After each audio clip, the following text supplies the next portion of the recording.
What's up? A little boxing video. Joey talks boxing. This one's about Joyce and Zhilei Zhang.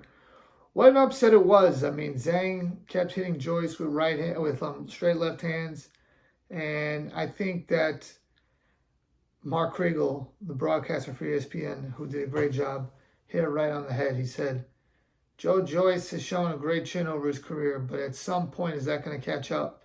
And he even said that Joyce did great, and at no point would Zhang be able to get Joyce out of there with one single punch. But over time, that cut by the eye and the swelling of the eye would just add up, and the fight would get stopped. And eventually, that's what happened. I think that Zhang did a great job, kept hitting him with straight right hands, and Zhang said that Joyce would regret taking this fight. He was right. Congratulations to Zhang. We'll see if there's a rematch. But, I mean, first off, Joyce coming in, the lightest that he ever came in, I think that was a mistake. I think versus a bigger guy, you got to come in strong. I think what they were saying on the broadcast didn't make sense, that he would come in lighter to try to outbox him.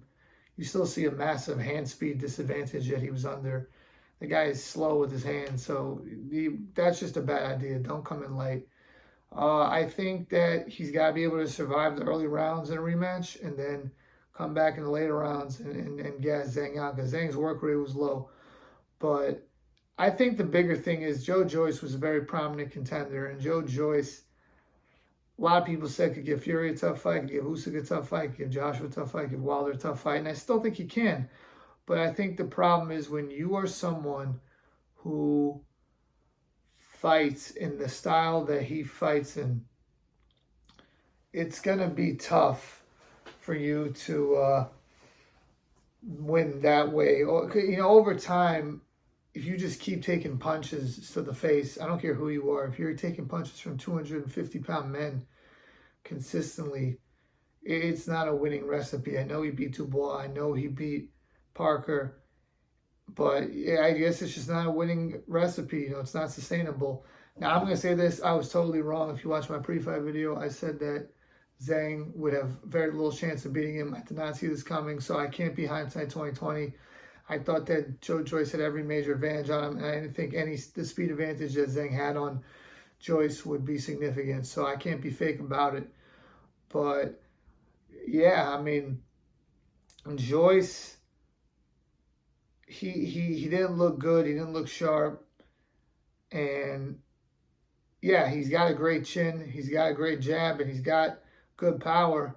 But over time, it catches up to. And I think he was very uncomfortable fighting a southpaw, and I think that was a mistake. If you're going to fight a voluntary fight that's not a mandatory, which it wasn't, and you have the WBO mandatory position that he has, you should fight someone who's safer. And I know boxing fans hate that, but it's the truth. If I was in his position, I would have fought someone safer, and I would have advised him to fight someone safer.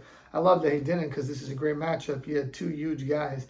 It's actually funny because I watched those two guys, and I watched the Teofimo Lopez and Lomachenko highlights afterwards, and it was like night and day. It's like going from a sauna to like a pool. It's like the slowest guys versus the fastest guys. Like it was night and day. But I got to give Zhang credit. He was game. He came to fight. The crowd was booing him, and he landed left hand after left hand after left hand. And the fight was eventually stopped because of the cuts and the swelling of the eye, I should say, and rightfully so. Joyce was in no position to continue. I understand the ref and the doctor have to do their jobs. And that was like the third time they checked it out, so it was serious. I had a 4-1 in rounds, but it really doesn't matter what the rounds were. But one of the judges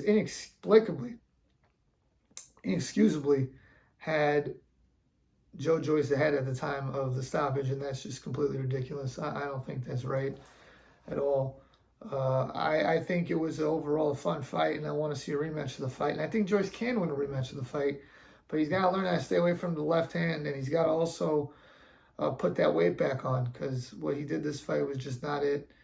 But Joyce is a good contender, but this is heavyweight boxing, and these things happen.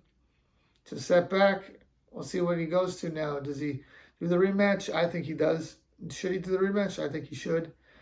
But definitely got to give Zhang credit. But I got to say this. I know a lot of people are pumping Zhang up, saying, he's a real contender and this and that. And This is a great win, but we got to put things into perspective. Guy had a draw versus Jerry Forrest, where he dropped Jerry Forrest 3 times in the first round, and he was gassed at the end of the fight. Now, he's improved since then, but that fight versus Hrgovic, I'm not like most people with that. I know a lot of people think he got robbed in that fight. I don't think he got robbed in that fight. I think that he got the proper decision of a loss against him. I thought he was fighting in spurts. I thought Hrgovic won. This is boxing. Upsets happen. I would love to see a rematch, but I realistically can't see Zhang beating Fury or Usyk. I'm sorry. With that being said, this was a great win for him, and I give him all the credit in the world. Let's see what Joyce does next. Joyce was a proper sportsman in defeat. He got respected. And let's see if he can bounce back like a true contender can. Let me know what you guys think. Please like, share, comment, subscribe. Peace.